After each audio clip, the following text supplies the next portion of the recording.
Аяқ астынан Ақмырзаның ішкілікті қойып, ел қатарлы жібі түзу жан болып шыға келгені қыдырып барған жерде айта жүрерліктей әжептәуір жаңалық еді. Оның осы бір құбылысына қуанғандай, біраз күннен бері ауа райы да ашылып, аспан мөлдіреп, айнала төңірек жадырап тұр. Көктем кеш туса да, 6 ай қыс міз бақпай жатқан қалың қар тез еріп, жас көк қаулап, бой көтеріп қалған. Ертелі кеш аяла ескен жел алтын күрең бақтағы жеміс ағаштарын буын-буын босатып, бүршік ата бастаған. Ол жұмыстан келген соң есік алдындағы сәкіде жападан жалғыз отыратын әдет тапты. Ескі көпәйкесінің жағасына мойнын тығып алып, темекесін бұрқыратып, үн-түнсіз ойға шомады. Не ойлайды? Көңілін жайлаған қандай мың шер бар? Ол тек бір өзіне ғана аян. Әйтеуір күтпеген жерден түйіліп, үйіріліп келе жатқан көктемгі жаңбырды бұлттардай қалың ой ішкі дүниесін торлатып алатыны анық. Кейде оның жанына балалардың біреуі келіп отырады. Жаутаңдап әкесінің жүзіне қайта-қайта қарайды. Өкпедегі адамдай үн-түнсіз томсырайып отырған әкесіне іштей аяушылық білдіреді. Ақмырза тумысында кішкентай жаратылған жан еді. Жағы қушиып, көзі шүңірейіп, үстіндегі көпәйкесі бағзы бір замандардағы батыр бабасынан қалған шекпен сияқты қолпылдап жүретін. Кішкентай адамның мұңға батқан расында да аяныштық. Бірақ амал қанша. Жылыда жайма шуақ күндер тізіліп өте берді. Ол бүгін ауыл үстінен таспиқтай тізіліп ұшып бара жатқан тырналарды көрді. Алғашында байқамаған екен. Тыраулаған таныс үнді құлағы шалса да, аспанға қарамай тұра беріпті. Есік алдында ойнап жүрген кішілі Келесбай қуанып, «Көке, тырналарды қарашы, тырналар ұшып барады» деп айқайлағанда ғана селт етіп, зеңгір аспанға қарап көз тіккен. Тырналар тым-тым биікке ұшып барады екен. Құлаусыз ашық аспан төсінде баяу ғана қалықтайды. Тіпті қанаттарын да қақпайтын секілді. Жер бетіндегі қыбыр ұсақ тіршілікке биіктік атауланып, қасиетін ұқтырғысы келгендей, тәкаппар күйде самғап барады. Кіршіксіз ашық аспанға тесіліп ұзақ қарағандікі ме көзі жасаурап сала берді. Қай жақтан ұшып келесіңдер, қасиетті құстар, деп ойлады ол толқып. Енді қайда ұшып бара жатырсыңдар? Сендерді көрмегелі де көп уақыт өтті-ау. Көке, неге жылап тұрсыз? Деді кенет Келесбай. Ақмырза алақанмен жанарына үйіріліп қалған жасты тез сүртіп, «Жәй әшейін» деді. Үні қарылғып шықты.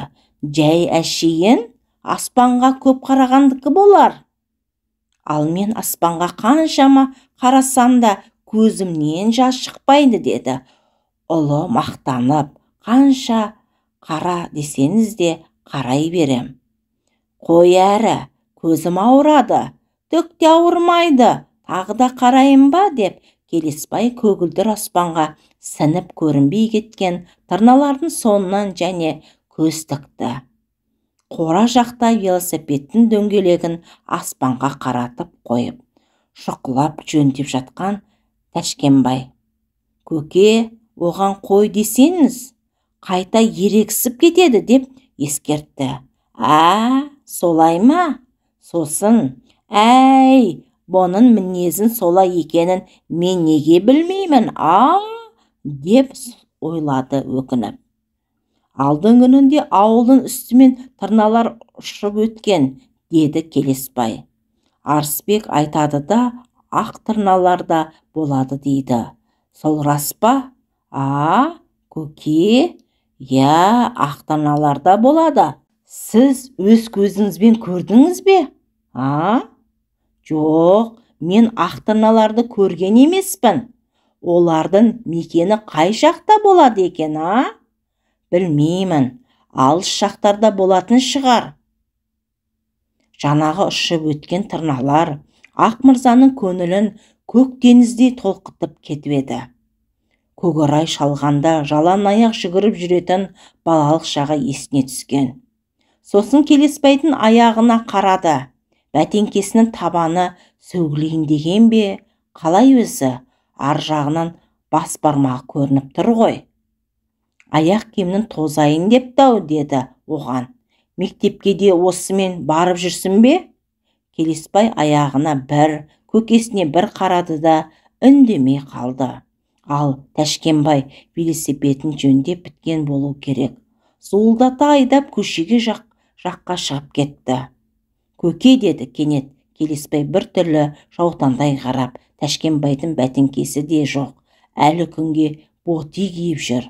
Ақмырза оған не айтарын білмей тосылып қалды да ақырын ғана шашынан сипап қойды. Сосын темекісін тұтатып сәкке барып отырды. Қамар қайда қарап жүр, деді іште торығып. Балалардың бәрінің киімі тозып кетіпті. Бірсыпыра жаналап беру керек екен.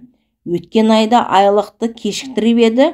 Осы жолы уақытымен қолға тисе, сол күні-ақ бәрін дүкенге өзім ертіп апарайыншы. Сөйтіп ойлауы мұны екен, арқасынан бір ауыр жүк түскендей жеңілдеп қалды. Іште айлық алатын күнге қанша уақыт қалғанын есептеді. Әлі біраз күту керек екен. Ақмырза гаражда механик болып істеуші еді. Жалақысы жаман еместі. Бірақ бұрындары соның қаншасын үйге әкелетіні, қаншасын ішіп қоятыны есінде жоқ. Әйтеуір айлық алған күні аяғын әр жерден әлтек-тәлтек басып әрең келіп, босағадан аттай бере құлап жүргенде Қамар күйініп, енді қайтып бірге тұрмастай болатын. Ех, Қамар, сенде не жазық бар? 5 баланың бейнеті аздай, күйін тағы масыл болса, күйінбегенде қайтесің? Қазірде қабағында бір салқын сыз бар. Жұмыстан соң есік алдында жалғастырап отыратын Ақмырзаның тұсынан үй шаруасымен олай-бұлай өткенде көз салмауға тырысады. Тағы да сол құрғыда аңсап, аңқасы кеуіп, отырма деп ойлайды-ау, сірә. Әлі де сенбейтін болған-ау. Бүгін Қамбар үйдегі көрпе жастықтың бәрін далаға шығарып жайып кіргізіп еді. Содан ба үй іші жанарып қалғандай, тап-таза күн шуағына малынғандай әдемі бір қалыпқа еніпті. Балалар да көңілді, ойыншыл болып алған. Аралары бір жасқа толар-толмас кішкентай екі ұлы Зәрия мен Монтай қайта-қайта таласып, шатақ шығара берген соң, ақыры Қамардан таяқ жеп, екеуі екі бұрышта жатып ұйықтап қалды. Келесбай көзі кіртиіп, сағат түнгі 10:30-ға дейін телевизор көрді. Күнде бір нәрсені бұзып, қайта жөндемесе, көңілі көншімейтін Тәшкенбай бүгінде ауызғы үйде даладан тауып келген темір қорабын шұқылап ашып, ішінен ораулы жезін алып қойды. Үлкен Арысбек қана түпкі бөлмеде ұзақ отырып сабаққа дайындалды. Сабаққа дейді-ау. Төсекке жатар алдында Ақмырза оның жанына барып, не оқып отыр екен деп қарап еді. Мектептің оқулығы емес, басқа бір қалыңдау кітап екен. Арысбек қысылып қалып, кітаптың бетін алақанмен жауып, не айтпақ етіңіз дегендей көкесіне қиыла қарады. Ақмырза не десін? Үнсіз қарап тұрды да, бұрылып келіп өзінің орнына жатты. Үйдің бүгінгі жұмысын бітіріп, Қамар да төсегіне келіп қисайды. Жарықты сөндірген соң, қараңғы бөлмеде өлі тыныштық орнады. Жанындағы кішкентайлардың көрпесін қымтап жатып, Қамар ақырын ғана күрсініп қойды. Қамар, деді әлден соң Ақмырза үн қатып. Мен ішкілікті бір жолата қойдым, енді татып алмаймын. Қамар үндемеді. Тағы да тым-тырыс тыныштық басты. Сенбей жатырсың ба? Қайдам, деді Қамар, екі-үш тұлау. Татып алмаймын дедім ғой. Бізге де жақсы болар еді, біржолата тасташы сол бәлені. Ол бұл жолы іші тартып, өзімсініп айтты. Кел қасыма, жатшы. Балалар оянып кетер, қазір барам ғой. Екеуі көптен сағынысып қалған жандардай жылы төсекте тәтті табысты. Қамар күйеуінің иығына басын қойып жатты. Оның шашы Ақмырзаның танауын қытықтады. Аздап айран иісі сезілді.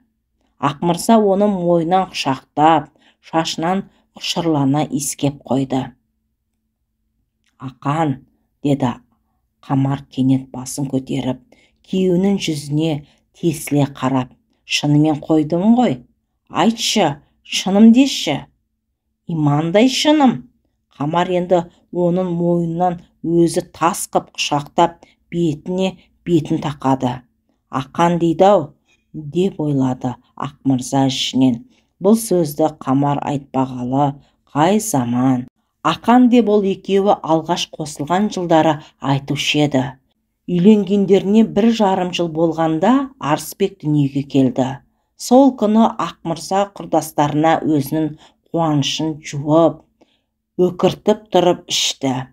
Содан сонақ ол бұлайша еркелетуді мүлде ұмытқанды. Өзі де ішсен іше түс дегендей кілем бір арыстай ұлдарды туа берді ғой. Бірақ ол байғұста не кінә бар? Ақмырза арақ ішсін деп туды ғой деймісің осы балаларды. Ал бұл болса, әуелі ұлдарының қуанышы үшін деп ішті, сосын бәрі ұл болып кетті деп ішті. Әйтеуір, ішетін адамға сылтау көп-ақ. Қамаш, шынымды айтшы, сен мен туралы не ойлап жүрдің? Қамар бірден жауап қайта қоймай, біраз үнсіз жаттады. Ойлануға уақытым болды деймісің, деді екі-үшлі жауап қатып. Балалар өссін дедім, солар қатарынан қалмасын деп кеңсе сыпырдым. Елдің жібін иіріп, шұлығын тоқып беріп де ақша таптым. Арысбегім ер жетіп, келін түсірем, құтылармын бұл тозақтан дедім. Ой-бой, оған дейін не заман? Ер жетіп қалды ғой. Биыл 8-ші бітірген соң училищеге түсемін деп жүр күнім. Қойши, 8-ші бітіріп қалды ма? Мен оны 7-шіде оқиды деп жүрсем, 7-шіне? Кеше дәу атамның үйіндегі әппақ апам айтады. Мал қоралап жүріп, Мақаның үйінің тұсында ысқырып тұрғанын көрдім дейді. Бөтен біреудің үйінің жанында ысқырып несі бар оның? Іші толып бара жатса, өзіміздің есіктің алдында тұрып-ақ ысқыра бермей ме? Сен әлі түсінген жоқсың ба? Мақаның осылармен жасты қызы бар ғой. Не солай. Біз де енді кемпір шал болдық. Ол тәтті есінеп алды да көзін жұмып қалғып бара жатты. Ақмырзаның есіне Тәшкенбайдың боти киіп жүргені түсті. Қамар, Қамар, деп әйелін иығынан түртті. Балалардың үстіндегі киімі тозып кетті ғой. Айлық алған күні бәріне бірсыпыра киім сатып алайықшы. Кімге не керек? Соның бәрін ертең маған бір парақ қағазға жазып беріп қойшы. Қамар үн қатпады. Басын Ақмырзаның иығына сүйеген күйі алансыз ұйықтап кетті. Ол көпке дейін кірпік айқастыра алмай қараңғы үйде көзі бақырайып жатты да қойды. Тәшкенбайдың боти киіп жүргенін, Арысбектің ер жетіп қалғанын ойлады. Енді Мақаның орта бойлы, дөңгелек жүзді келіншегі көз алдынан елестеді. Қыз бала шешесіне тартып туады деуші еді ғой. Сөйтіп жатып көз ілініп кетті. алма ағаштар түгел гүлдеді. Табиғат ұзатылатын қыздай жасанып, құлпырып шыға келді. Олардың біраз жылдан бері жөндеу көрмеген ескі тамның өзі де әппақ гүлдердің арасынан әп-әдемі болып көрінеді. Келесбай пысықсынып күнде сапырып жүргендіктен ауланың іші мұнтаздай. Апасының мақтағанын көңілі өсіп, бар ынта-шынтасымен істейді жұмысты. Үй ішінде бұрын-соңды болмаған бір көңілділік бар. Бүгін Ақмырза жұмыстан, Тәшкенбай сабақтан келе сала екеуі мал қораның қиын ойды. Әкесі күреп, қол арбаға салып беріп тұрды. Ұлы танауын пысылдатып, қайта-қайта тартып қойып жүріп тасыды. Ал кішкентай Зардария мен Монтай да көздері күлімдеп, жымын-жымын етеді. Бірақ Тәшкенбай жұмыс деп жүргенін білдіріп, сабыр сақтап үндемей тұра берді. Қиды апарып төгіп келген соң ғана, көке десе, Арысбек шибарқытып, шалбар алсам ба деп жүрген деді, мұрнын бір тартып қойып. Аламын десе алсын, ол 100 сом тұрады ғой, мейлі 200 сом болса да алсын. Көңілі соны қаласа да, өзі ұнатса кисін де жүрсін. Егер ақша жетпей қалса, мен Арысбектің ескі бәтеңкесін киіп жүре тұрам. Ақмырзаның қолынан күрегі түсіп кете жаздады. Неге екенін Тәшкенбайдың мына сөзі жүрегін шым еткізді. Оған антарыла қарап тұрды да, жетеді деді. Ақырын ғана үн қатып, жетеді, бәріне де жетеді. Кімге не керек, бәрін алып беремін. Соны күтіп тұрғандай Задария мен Монтай жарыса. Маған машина, маған да деп қалды. Көкесінен көңілді жауап ести сала, екеуі де қуанып, ура деп айқай салып, мәз болып жүгіре жөнелді. Олар ойнап кеткен соң, Тәшкенбайдың бір нәрсе айтқысы келді.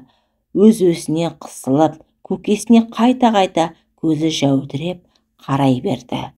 Көке деді сәлден кейін, Наубайқашының оның өзіне қайтарайықшы. Қайдағын?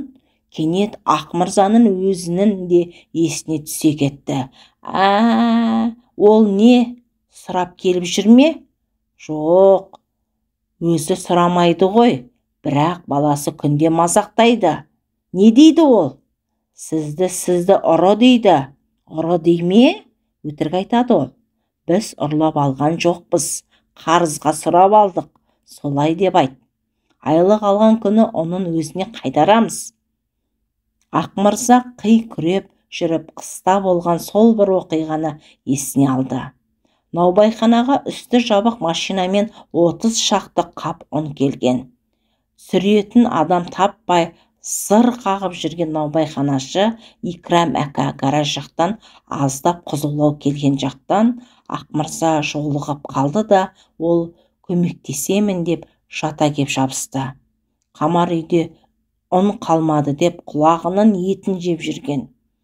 Бір қабын қарызға сұрап алғысы келді, бірақ ондай ой санасынан кейін оралып еді ғой. Әуелі наубайханашынан тамақ жібітетін бірдене табылып қалар деп дәметкен. Бірдене дегені өз-өзіне түсінікті, әрине. Сөйтіп бір машина ұндақ, ақтер, көктер болып жүріп тасысын. Арқасындағы қапты түсіріп беріп, Икрамға қарап, қалай деп қояды. Бәрәкәлә, бәрәкәлә, мың яшшан дейді ол. Ақмырзаның күткені 1000 жас емес, 100 жасада деген құдайына дән риза. Ал қазір оған 100 грамм болса тіпті қатып кетейін деп тұр. Сондықтан да арқасындағы қапты түсіре беріп тағы да қалай дейді жымындап. Бәрәкәлә, 1000 яшшан дейді Икрам риза болып. Ал Ақмырза ыза болып, бәрекелдінде 1000 жасасында бар, балғыр, дейді іште күйініп. Бізге 100 де жетеді. Таңдай жібітпейміз бе, деді ақыры. Ақмырза, мәхәзин жәбіліп қалды ғой. Үйде Әкрәм жоқ. Табамын деген кісі табады ғой. Қалмен төргі барсан, аласын да қайтасын.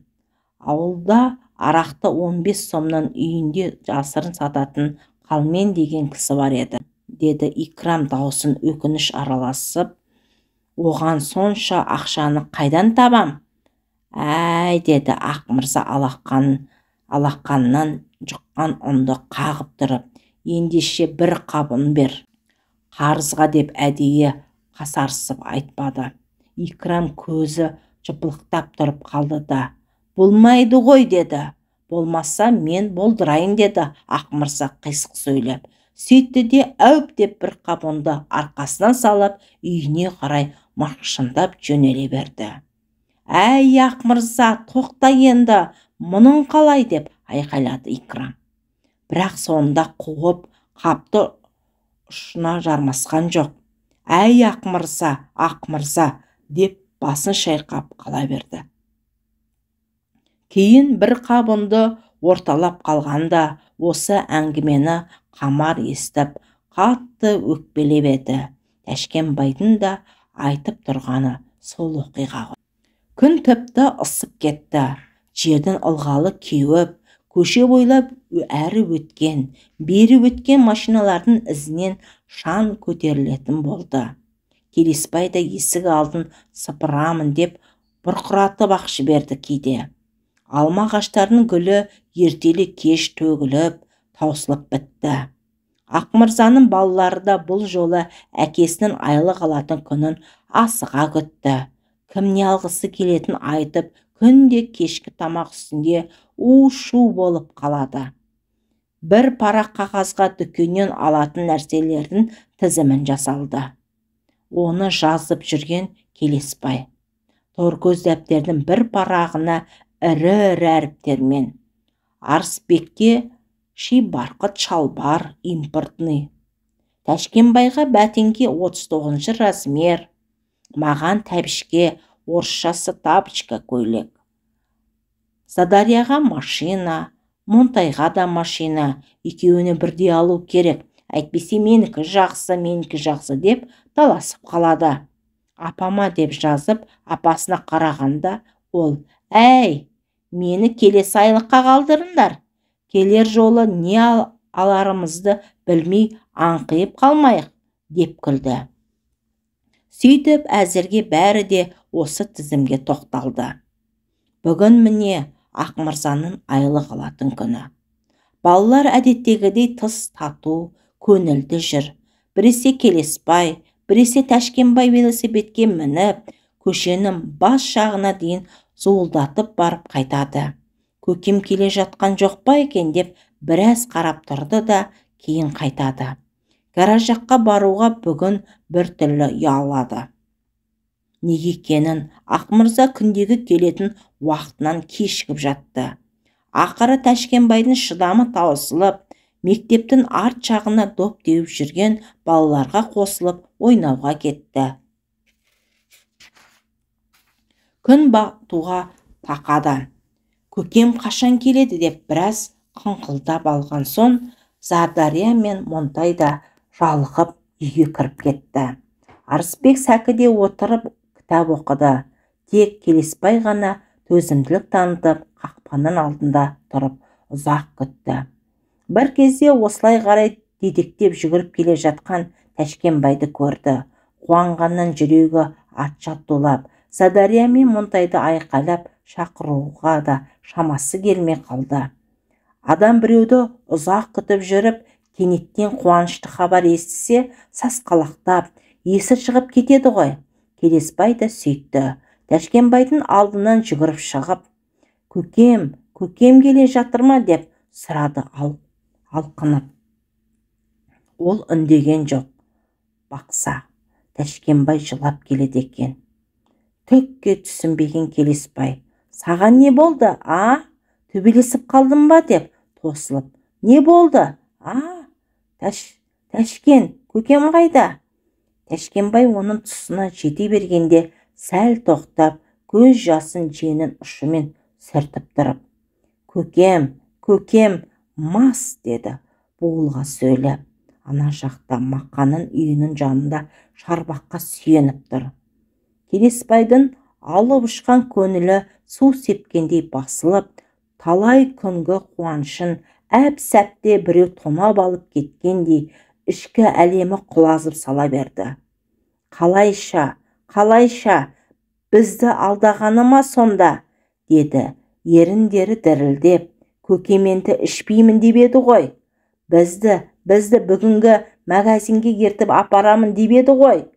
Келесбайдың да көзіне жас үйірілді. Тап қазір оны мынау ауылды, мынау жәпірлеген үйді тастап, басқа да алыс жаққа кетіп қалғысы келді. Ақмырза шарбаққа сүйеніп, тәлтіректеп үйіне жеткенде есік алдында қаз-қатар тізіліп тұрған балаларын көрді. Бәрі де үнсіз, жабырқау күйде бұдан көз алмай қарап қалыпты. Ол теңселіп кетіп, қайта түзелді. Көзінің алды бұлдырап тағы да қарады. Бұлар неғып тұр деп ойлады, тырналар сияқты тізіліп. Өй әкен! Кенет шынында да балалары әппақ тырналарға айналып, аспанға ұшып бара жатқандай көрінді. Әй, деді ол қолын созып. Әй, қайда барасыңдар? Тоқтаңдар, тоқта! Аспан айналып жерге түскендей, дүние шыр көбелек болып кетті. Әне, Ақмырзаның балалары ақ тырналарға айналып, алыстап ұшып барады. Жоқ, ұша алмай жанталасып жүр. Біресе көкке ұмтылады, біресе жерге соғылады. Әй, не болды сендерге? Қайда кетпек болып? Жанталастыңдар, өз ұяларыңды тастап, қай жаққа ұшып кетпексіңдер? Тоқтаңдар, тоқта! Ақмырза оларға қарап, қолын созған күйі жерге гүрс етіп құлап түсті.